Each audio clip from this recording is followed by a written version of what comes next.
This is where the fun begins. Hello there. How's it going? Hey everyone, Hybrid Tour Reviews here, and today we're taking a look at the Micro Galaxy Squadron Phantom Shuttle. This is, of course, the shuttle that docks with the Ghost in Star Wars Rebels, my favorite Star Wars animated series, my favorite Star Wars show until Kenobi came out. A special thanks to 212 Hunter for helping me find this. I had been looking for it for the longest time, and had been refusing to buy the Ghost until I had a Phantom out of fear that I would end up with a Ghost and no Phantom. So, super amped to have this. Let's get into the review and see if this is a good addition to the collection. Here's the Phantom Shuttle in the packaging. As always, we're going to start by taking a look at the packaging. This is your standard Micro Galaxy packaging with a big bubble on a card back, very reminiscent to many action figures of years past. You see the bubble is a ginormous window showing the shuttle off nicely. Shows off your Ezra and Chopper figures, looking really cool for the scale. You have a little picture showing that Ezra, in fact, does fit in the cockpit. What do you know?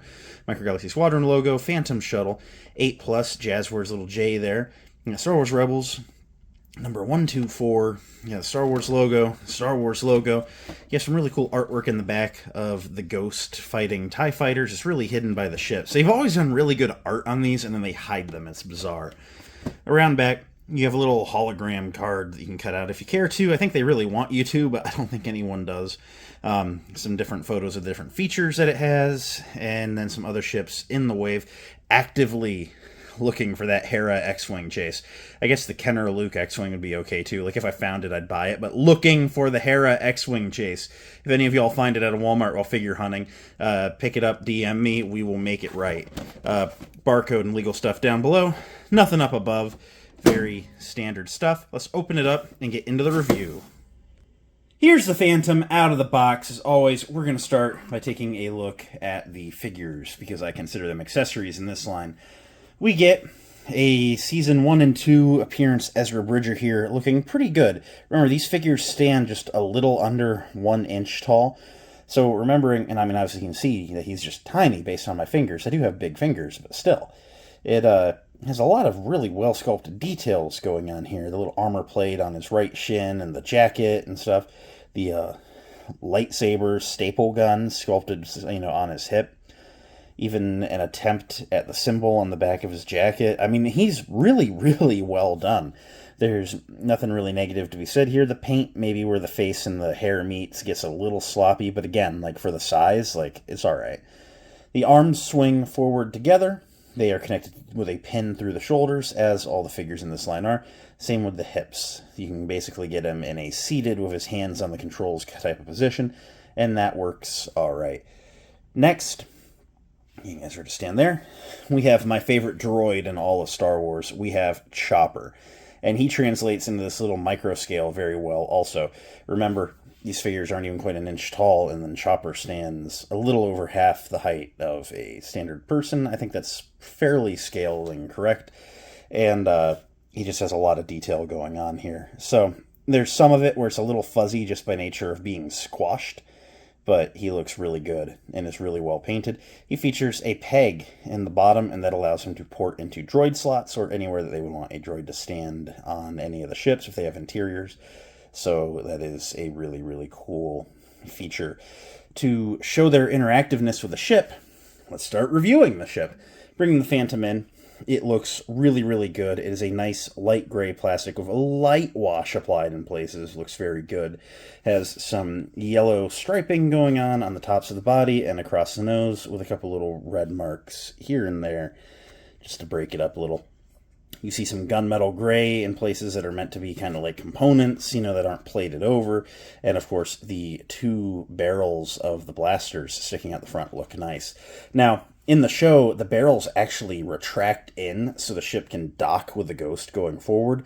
They did not do that here, so when we get to my Ghost review, which should be coming out next, you'll see that it has to dock backwards only. It goes both ways in the show. I kind of wish they'd have found some way to push them in and out. I'm guessing just due to the amount of features this had to have at such a small size, that's kind of what happened. But spinning it around, you see some nice gray going on the engines, a little bit of yellow glow going on, inside of them to insinuate that they are lit up, and it just looks really, really cool.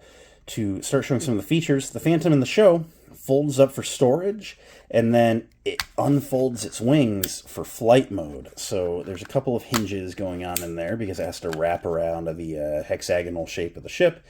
But once you get it all lined up, they do look really cool.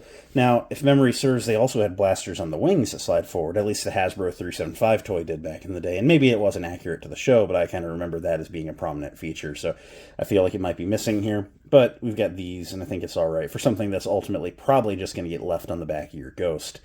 You even have a little bit of that wash bleeding through in here, not as heavy as on the outside, but you also have a lot of that gunmetal paint going on the insides that have now been exposed due to the wings being folded out. By swinging open the cockpit, like so, you reveal the one pilot chair with the handlebars in front of it, and then the kind of clips in there that you spread the legs over. And so let's put Ezra on there. You know, I think we only ever saw Ezra fly this thing once or twice, but everyone seems obsessed with putting Ezras with this. Like, Hera was always flying it, but Lego put Ezra with it, Hasbro put Ezra with it, and it's like, he doesn't really fly that much in the show. Like, I think he flies like maybe 3 times, but he does sit in there. You see him through the cockpit. Nice and secure. He's not going anywhere. You also see on the top, there is an astromech droid port. Now, I do have an issue with this. Chopper fits in nice and secure, and he is not falling out, which is nice. However, he is also not coming out. I have had to use pliers. There, okay.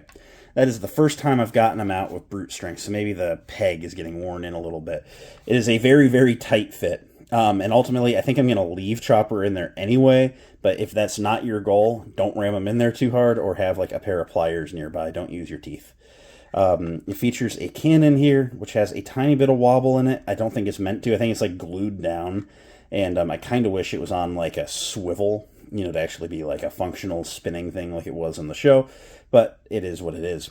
You can also pop off the entire top of the shuttle by pulling up there and then working it back because the door is kind of wider at the bottom and it's a tight fit between the engines. The door itself doesn't open, but looking inside the panel, you do see some lights on the ceiling, and the inside of the door looks really good. I do wish the door maybe had a hinge up in there, but it might have been too much for the tolerances there. Looking inside the shuttle, you have one folded down seat on that side. You have a clip to put a character in to show them like standing as it's in flight. And then there's a peg there that, again, you could just like peg Chopper onto for, you know, when he's inside for flights or whatever. So it is nice to see some interior stuff going on. I probably think I would have preferred them to have more of the seats folded down since the entire team could get in here. But, I think just for the, you know, the confines of it being a toy, you don't want to clutter it up too much. But ultimately, I think the scale on this is pretty right and something that I'm overall satisfied with. I'm going to go ahead and fold up the Phantom here. Get it back into its compact mode. We'll stick Chopper up top. And something you may notice looking down below, other than the little black lettering there, that's kind of unfortunate. There's some silver painted components there, and then there are 6 pegs here and a little bit of a pattern. Now, we'll talk about that more in the Ghost review, but just remember that there are those pegs. They do make for nice little landing gears. They keep it nice and stable, but remember the pegs. We'll talk about that soon. It's going to be very, very important over here. Putting that back. Let's go ahead and do some size comparisons. So I have a little bit of a fleet that I've accumulated at this point.